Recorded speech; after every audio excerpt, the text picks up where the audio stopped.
let's talk a little football. Hey, welcome everybody for this special Halloween edition of the Press Box. Ooh. You know, this will be the one that will show before Halloween, and we're dressed up like average white guys here. Where's the autumn mix? Where is the autumn mix? You know, I'm sorry the autumn mix didn't make it this year. So no candy corn. You know, no candy corn, no pumpkins this year. Maybe next week. You wait for the go on sale. Yeah. You know what? He's got a point. He's got a point. And the autumn mix is not Halloween mix. It's autumn. That's mix. right. I feel known. You know that I'm a cheap person, and you know this. Hey, and Jim came as the Invisible Man. Good to see you, Jim. Yeah, Jim's working today, so we're going to miss him. But we got Randy Young, Michael Best, Austin Reams, talk a little high school football. Really a great weekend of high school football for our local teams. The main story, I guess, is going to be Thomas County Central, 27 winners over Houston County on a Saturday at 2. Y'all like that Saturday at 2 time slot, don't you? No. Okay. Well, the results you like. The results I liked. Okay. We played really well. It was one of those things where I think most people were expecting an offensive shootout, and our defense just showed up and played really, really well. I mean, you took an offense there that was averaging about 450 yards a game, scoring about 47 points a game, and they ended up with 153 total yards. A.J. Hill, who apparently, according to the Houston County people, has now been nominated as an All-American quarterback. I mean, he's good. No Colorado question. commit. Colorado commit, but still has Alabama speaking in his ear, from what I understand. Held him to 63 yards total. I mean, defense just showed up. And I want to say, now again, the 27-0 win, fantastic. But anybody that was there will know what I'm saying here. There are certain games where you walk out and you kind of go, well, that could have been worse. This should have been worse. We had 4 wide open touchdowns that we either dropped or overthrew. We missed 2 field goals, missed an extra point, and had 3 turnovers. So this was far from a perfect game from our guys. And the fact that we were able to win it the way we did, that's great.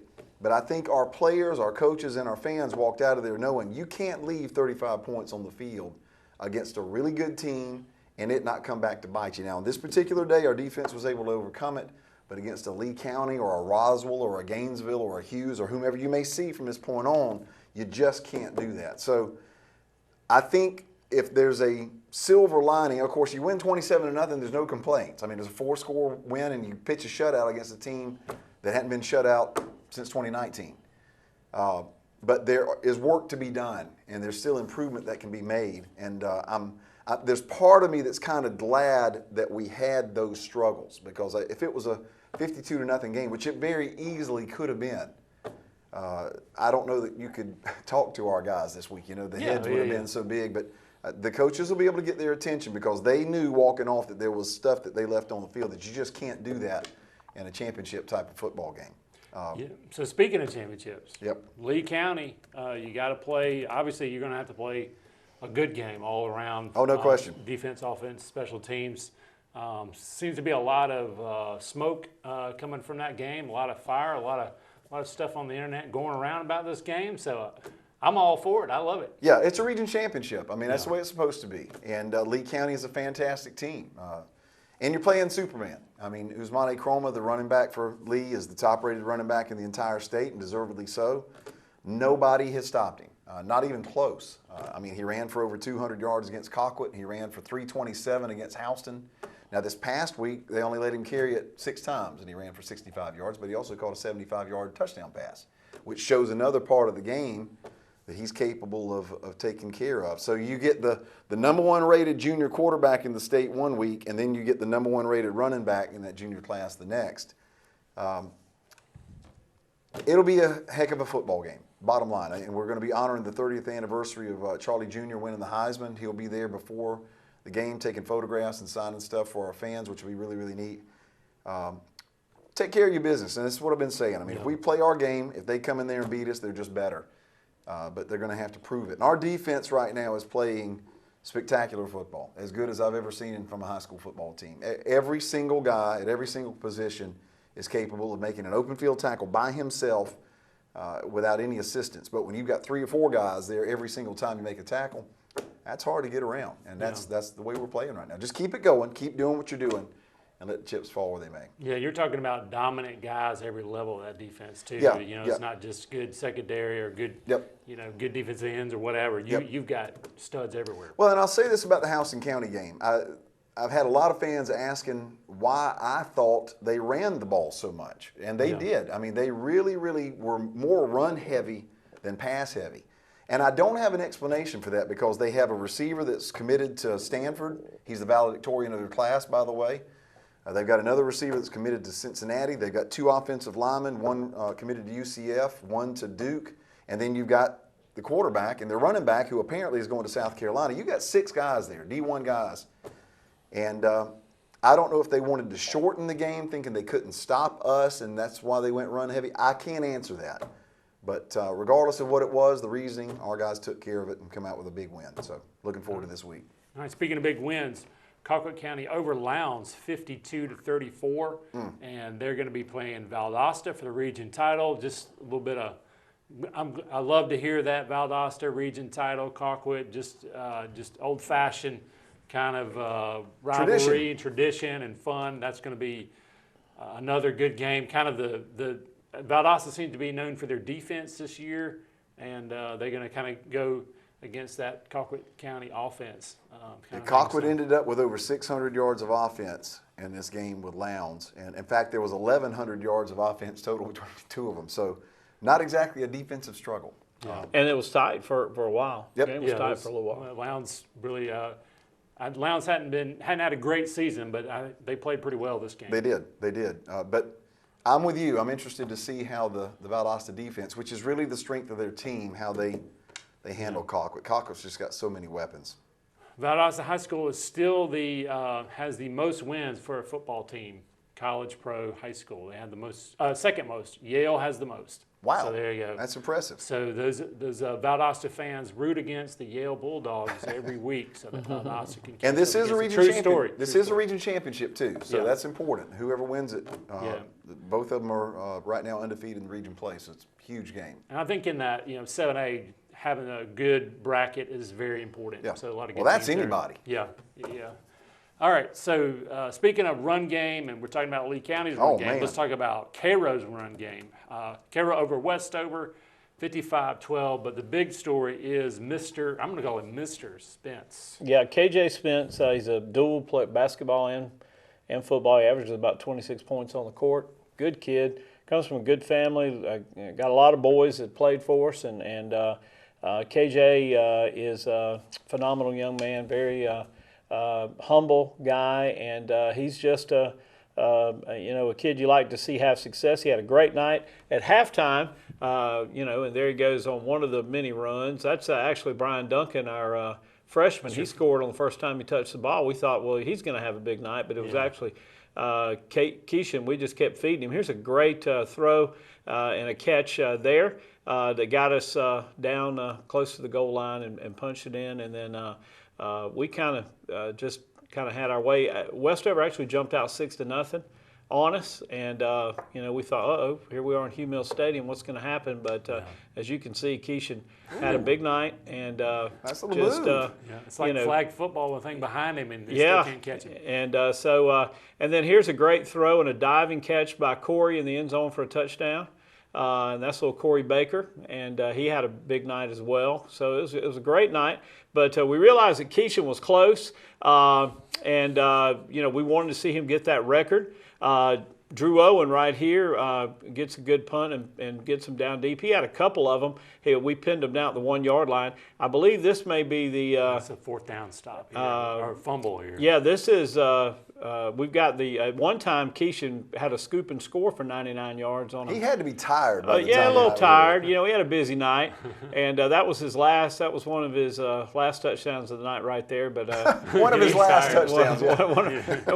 What a busy night. Five touchdowns. Yeah, 5 touchdowns, and I think here's the fumble, and here goes the scoop and score. And, I mean, right at the goal line, 99 yards, and there goes Keishan. He looked back to be sure nobody was following him. He can waved jog at his from that coach, point on. and now he just went on down to the end zone for the touchdown. But he had 180-something halftime. Joe Ward told us 281 is the record, and so they told the coaches and tried to help him get that record and kept feeding him, and he got it. He also played defense and led the team in tackles. He had 5 touchdowns on the night, 288 yards. He broke Jeremiah Hill's all-time Did he single play game. in the band at halftime? Yeah, I was wondering, is he just going to, play in the band and sell popcorn? Have a day, sir. He had a tremendous night, and the offensive line coach, Coach Jason Whitaker, told me they have not missed an assignment in 5 games. Everybody's scored out great, and so he hopes that they'll continue to do that, and especially coming up in 2 weeks when we play our rival, the Bainbridge Bearcats. That's a big game. And, Yes, sir. Region I can't wait. championship. Going to be a big crowd over there, and they've got Hardaway this week, which apparently is Hardaway, but they're not very hard at home. So that they should go ahead and get that one, and then Are they open? no, Well, they play Hardaway, which and we're open, and then we play them for the region championship. They're a very good football team. They beat Ware County, so that's kind of you got to know they're for real, and they beat us 6 years in a row. And we just got to go there and play a very good game. You got to hope we play a great game and they play a not so good game. And I think we've got a chance. I think we've got a chance. But again, we'll have to play very well because they're a very good football team. A lot of speed, and I don't know that you'll see a lot of long, big plays out of us because they got a lot of speed. So we've got to find a way to shorten the game and keep the ball long and drives and all that kind execute. of stuff. And I can tell you, Michael, their skill guys are as good as you'll see. They say their quarterback, receiver, and running back are very just good. Game changers, and so we got to find a way to slow them down. And it's what high school football is all about. It's going to be fun and exciting, but it'll be a big challenge for the cert makers in this rival game. It's a rival game. It's been a lot of fun this year to kind of see these games. A lot of times you see the Central Lee County game or the Cairo Bainbridge game. You see these kind of big games looming. And then there's a loss that takes the edge away, but that has not been the case. Yeah.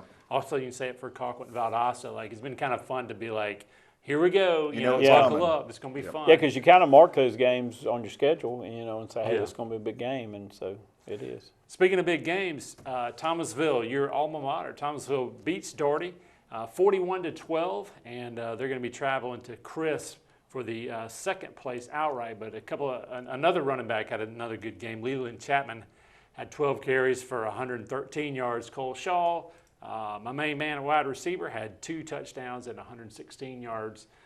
It looks like Thomasville to me is peaking at the right time. Yep. Going to battle for second place again, like I said, against Chris, but they did a good job. The defense was just everywhere, causing turnovers and did all those things that a defense needs to do. So very glad for the Dogs and happy to see them really start to build and do better. Cam Hill had 3 carries, which I thought was important for him to have some yardage because he's dangerous with the ball, had a touchdown run, had kind of a longer touchdown run. So glad to see that from the Dogs. I think it's kind of the same situation with Cairo in some ways. Thomasville's offensive line has gotten better and better and better and better as the years gone along.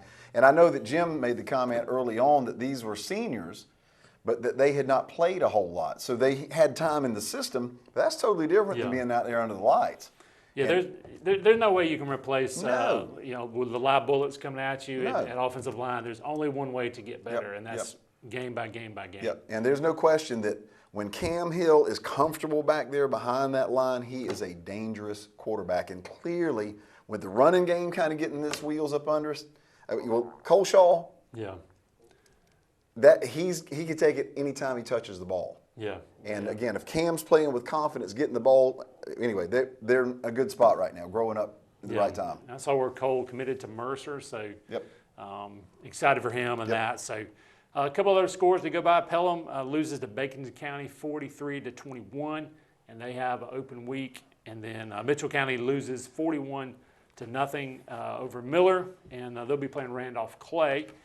Brookwood beats Tift Area. Another Big 12 game broke out here, 40-48, and they're going to be playing 6-2 Terrell Academy coming in. So good to see Brookwood get another win. And Rex Schofield was kind of the star of the night, had a kickoff return and touchdowns as well. And last close game against Deerfield, the offense came through. This time the defense at the end of the game, T.J. Thomas with an interception to seal the game. So good to see him back. He came back from a knee, and he's doing well. So Well, and not to jump in, but I'm going to jump in. Pelham beat Bacon County. Okay, good. Okay, yeah, 43-21. When I didn't see it before we started taping, but Pelham won that football game. Yeah, it's kind of. I thought that was kind of a Pelham won shocking it. score for that. So yeah, correction there. So Yeah. Pelham. In fact, I think Leonard Guyton is nominated for the Coach of the Week by WALB. So if you're a big Pelham fan, go over there and vote for Coach Guyton. But yeah, Pelham won that game. I just wanted to make sure that we were clear on that one. Yeah, glad you got that one. And that puts them kind of in the driver's seat on some playoff Not stuff like just here. by you. That's Well, one hey, thing I appreciate. Once a sharp lot as of a mark. stuff, things don't get by you. Hey, I appreciate it. There's See, a I lot of- thought you were, ordering food, but you were doing a little research. I was That's researching. right, doing I thought you were research. just calling See, ahead. it's not like Austin having that big book that he normally It has wasn't for just the college, book, you know. I thought thought, Jim. yeah. A lot of people think Jim doesn't like me, but he really does. Yeah. And it just Contrary to- He doesn't like it's me. a character he plays on TV, and I miss him. I wish he was here. It's I so know. lonely down there at that end. And I didn't even say a word during the Thomasville. I saw that. You did? See I that saw again? That's I'm so 2 proud of weeks. you. So, Jim, Even though you had a class reunion for I had a Thomasville. class reunion, 45th class reunion with those Bulldogs. I took the cert picture with me as a child. Yeah, just carried it around. Just they didn't like. had you People weren't punch in happy. there? Yeah. People weren't I happy wonder what about would have that. happened They, if you'd have done that. they took so. that completely wrong. But it's watertight. I mean, you might It as is. well use it. It was. It held some ice cold water in it. It worked good. Drinking it out of it. All right, guys, we're going to take a break. I don't know how to get out of I don't know how that to get out of that. conversation into a break, but that's what we're going to do. We'll see you in a minute on the press box. Hey, welcome back to the press box. We're going to talk a little college, but first, I think I messed up another score, which makes it even worse because I was there. So Brookwood wins 58. Well, here we go. That's it. Hey, He nailed it. Hey, Michael Best, you want to do the Brookwood score for What's me? the score right there? What's the What is score it? right there? 50 to 48, Brookwood wins. Over Tiff Terry. Okay. It's Telling reading right to left, I know. top to bottom. It's I don't know. Reading is fundamental, y'all. through words and sentences. It's, I don't know. So to You recover good? from that, to You're go to the right. Georgia game Boy, here. Jim misses 1 week of this show. I know, man. It's I- just all of a It's sudden. just falling apart.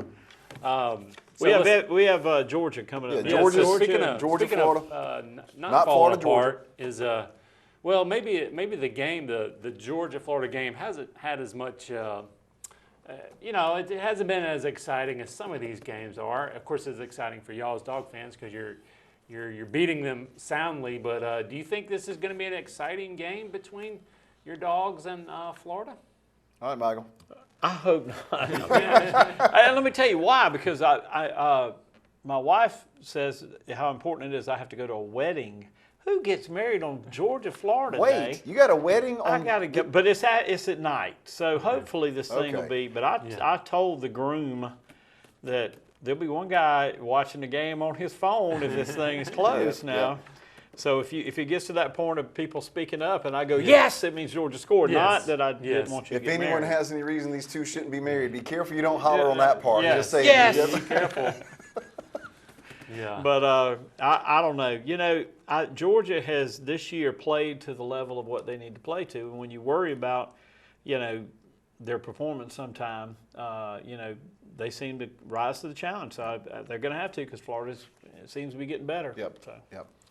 Yeah, it's weird. I do think maybe Florida, in their game plan or their kind of style is kind of a little bit similar to Kentucky's. They like to run the ball, be physical, and that didn't go well for Kentucky. So I kind of wonder if Georgia can kind of get out in front and make a play from behind, then I think Georgia can really dominate the game. But Randy, your take on this game? Well, the thing that's unusual about Georgia, and I think it speaks to how spoiled we are as Georgia fans, you don't feel like they've been that dominant, but the offense ranks in the top 10 in the nation in scoring.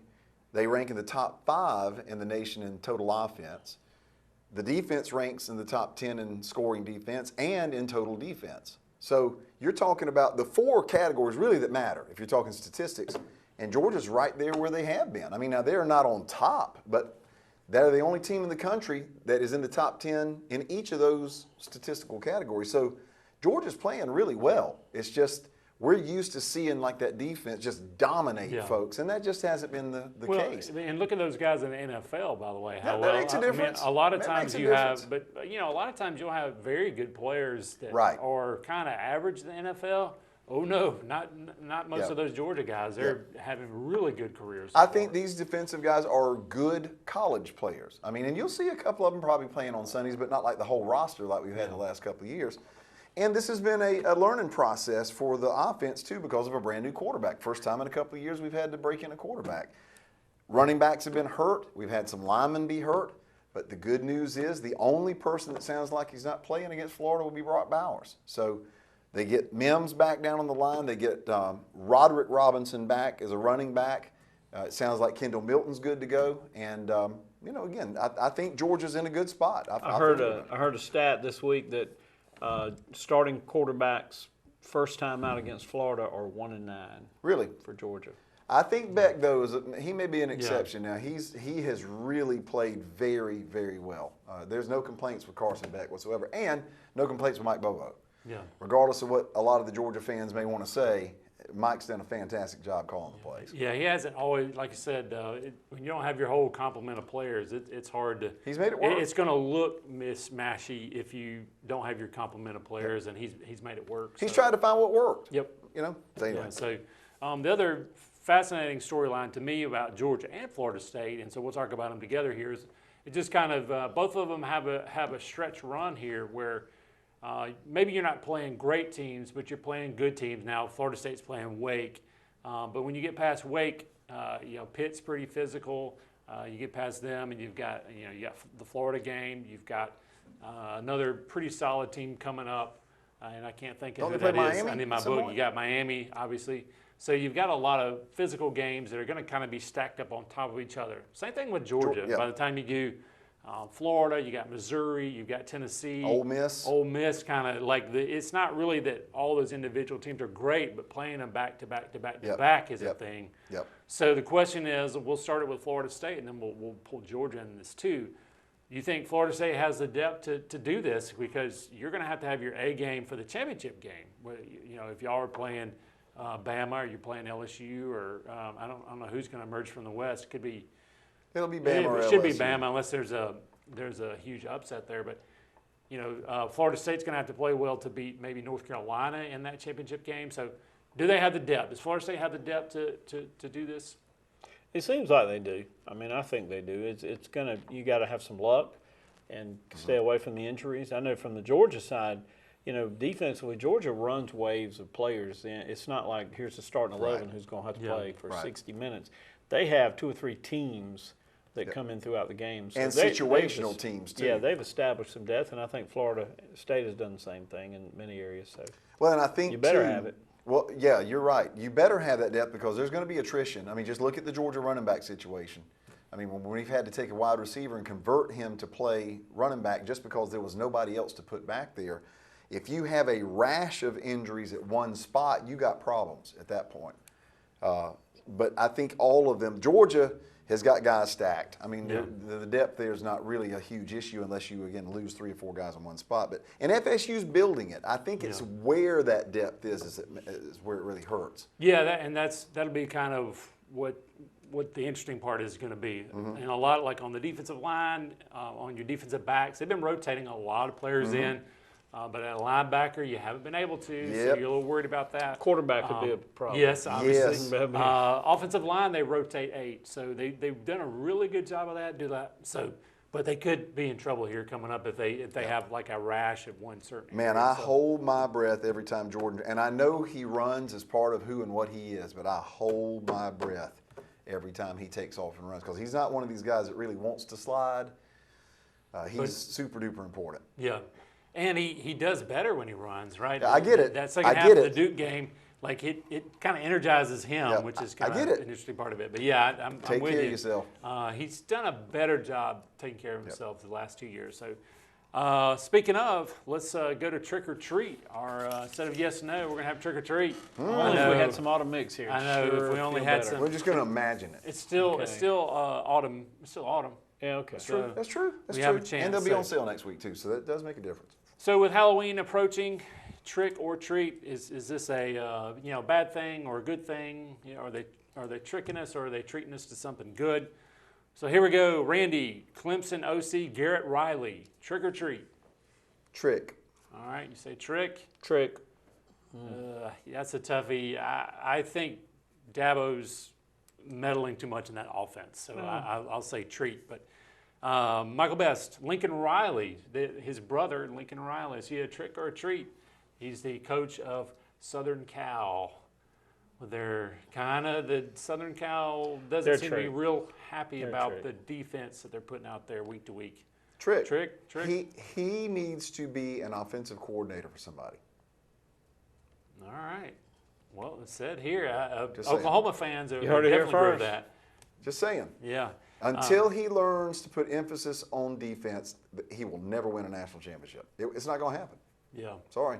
Yeah, you got to do it. You got to put emphasis on your getting those defensive linemen, and you got to have a lot of depth on the defensive side. Yep. So a lot of it can be just kind of process those types of things. It's not just coaching. It's just like how you build your roster type stuff.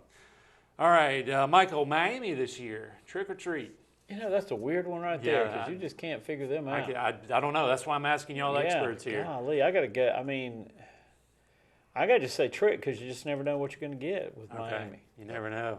I agree. I'm going to say trick. I don't think they're very good. The game against Clemson, I don't think Clemson's very good. Everybody's hanging their hat on the fact that Clemson is a good team this year. No, they're not. They're just not that good. I just can't tell. I think Miami's good at times. I think they play very well. There's no consistency. They show up and they do great, and then there's other times that they don't do so great. Yeah, their quarterback, I think, for them to show up after kind of that devastating loss against Georgia Tech and show up and play hard, and they did, I thought it said a lot about Coach Cristobal.